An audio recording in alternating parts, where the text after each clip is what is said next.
Hey friend, Roger Christofferson here again with another first listen review.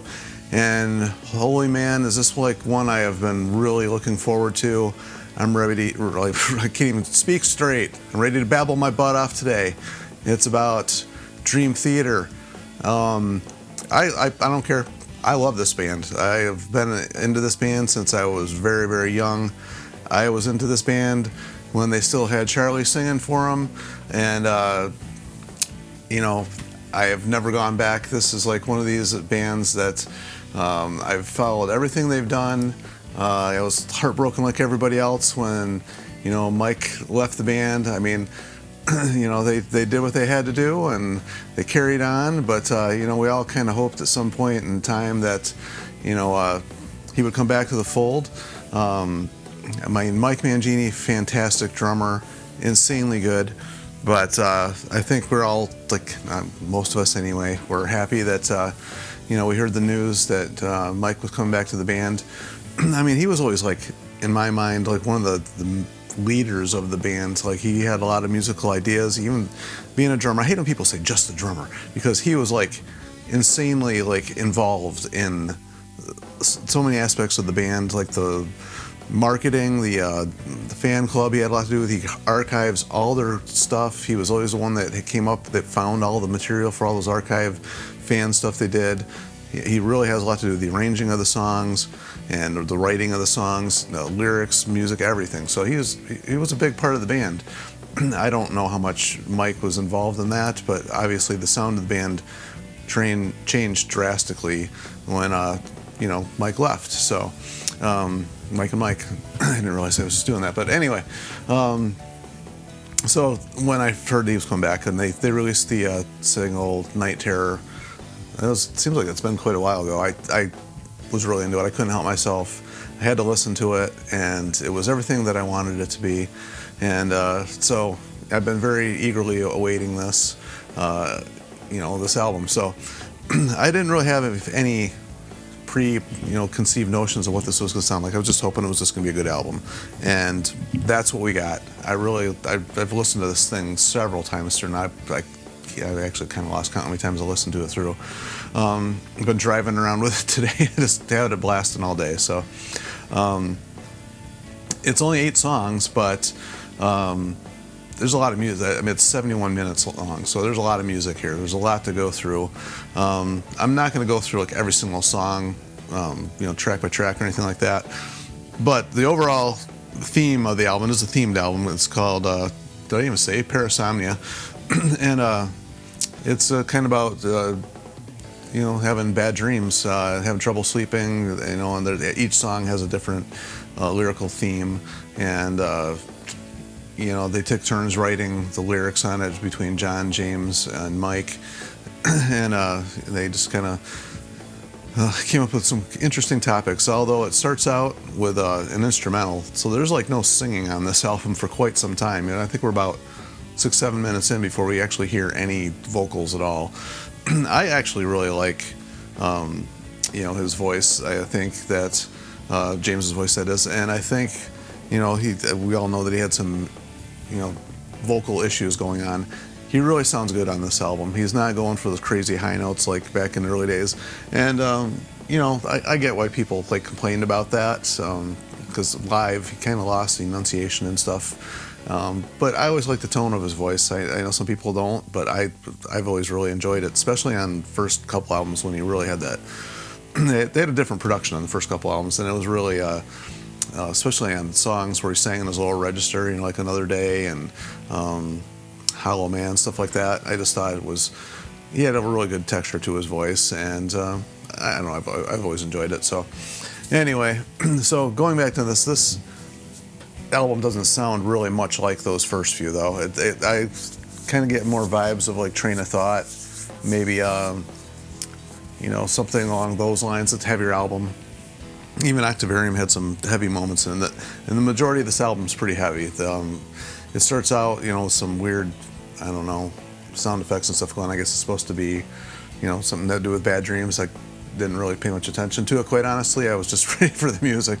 It was supposed to set the tone a little bit. I don't know if it really accomplished that. I was more like, let's get to the music. So there's a couple little nitpicky things in this that I didn't like. Majority of it I did like. One of the things I did kind of mention, there's not a whole lot of vocal. There is singing on this, and it's there, but overall, a lot of music, which is fine. But I do like James's voice. So Night Terror, I actually think I already did a review of that one, but it's a pretty thrashy song. That's even in The Arms of Morpheus, the opening there starts out pretty, almost had a little bit of a djenty feel to it at the beginning of it, but thankfully I'm not really in the djent, sorry. Kind of lost that really quick and went into classic, Dream Theater progressions and stuff we like to hear from them, I think. And then, like I was saying, Night Terror is a pretty straightforward, heavy song. Although I remember when I first saw that and the solos in the middle between Jordan and John Petrucci, just like crazy. That's what I wanted to hear. So, and it goes into A Broken Man, which these songs are pretty long. 9 minute, almost 10 minutes long for Night Terror. Broken Man is 8.5, and it had some really weird progression stuff in the middle of it. Actually, I guess I'm going through every song, I guess. But I thought it was kind of weird. It went into some jazzy stuff in the middle of it. And it didn't get too jazzy, not too bad, but it was still heavy. But there was definitely some jazzy feel going on there in the middle of that one. But it didn't last super long, and it came right back out of that pretty quick. And I tell you what, John Myung does not get enough credit, I don't think, outside of the progressive world for being such a phenomenal bass player. I can't. There's stuff he does that I absolutely can't play. I've tried. I've been in a couple bands where we covered, songs of theirs. He's tough. This stuff's hard to play, especially if you don't have like a 8-string or whatever he's playing nowadays. I don't even know. But I thought that was a pretty cool song. I guess, and then it goes into the song "Dead Asleep," which I guess is actually based on a true story of a guy who actually had a bad dream, a Welshman who kind of did a little research on this ahead of time, and it said he accidentally strangled his wife when he was asleep, and so that's what this song is about. So I don't know, it's pretty interesting stuff. But that song, musically, still heavy, and that's an 11-minute song. It's like the second longest one on here. That one definitely had some twists and turns going on it, and it's just it doesn't slow down. Like this whole CD was just not slowing down, and goes right from that into Midnight Messiah, which was a single I think released off. I did not listen to it previous to this, but that song is probably the most closely similar to the earlier stuff back when Kevin Moore was still in the band, and they had that sound, which that the song structure and the shorter songs back then is what really I think brought a lot of people in. And this song is probably the closest to that style, that structure anyway. Still almost 8 minutes long. I mean, it's only 2 seconds short of 8 minutes, so still a pretty long song. They definitely were going for progressive on this. Not really caring about any of that, which I'm very fine with. I like long songs, especially when it comes to these guys.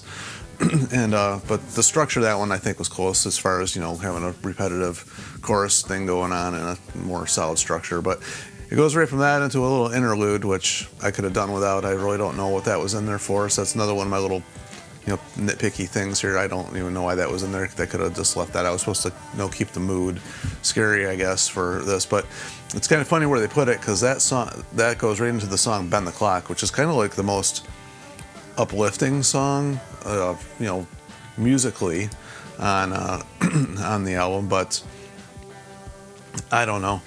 It had something about I couldn't quite understand what the song was really trying to say. I've listened to it a few times, but it's basically what I picked up off of it was just trying to go back and change things if they could. But I don't know if there was really if that's really what it's about or not. I'm not really sure. But that had the most uplifting and a lot of background vocals on that one, which we do hear in Dream Theater, but on the last few albums, and actually quite a few albums and songs in there, you don't hear a lot of that. So this is probably one of the ones where they put a lot of thought into that, and it really showed on the song, and that really brought that one to a higher level than it would have been without that there. And I always appreciate it when bands take that a little extra time and put that little extra effort into doing this type of thing. And then it ends with this epic, almost 20-minute long song called The Shadow Man Incident, which was crazy. It's funny. I was listening to this last night when I was sleeping too. I just had to let it play all night. I would wake up and I'd turn it back on to play it.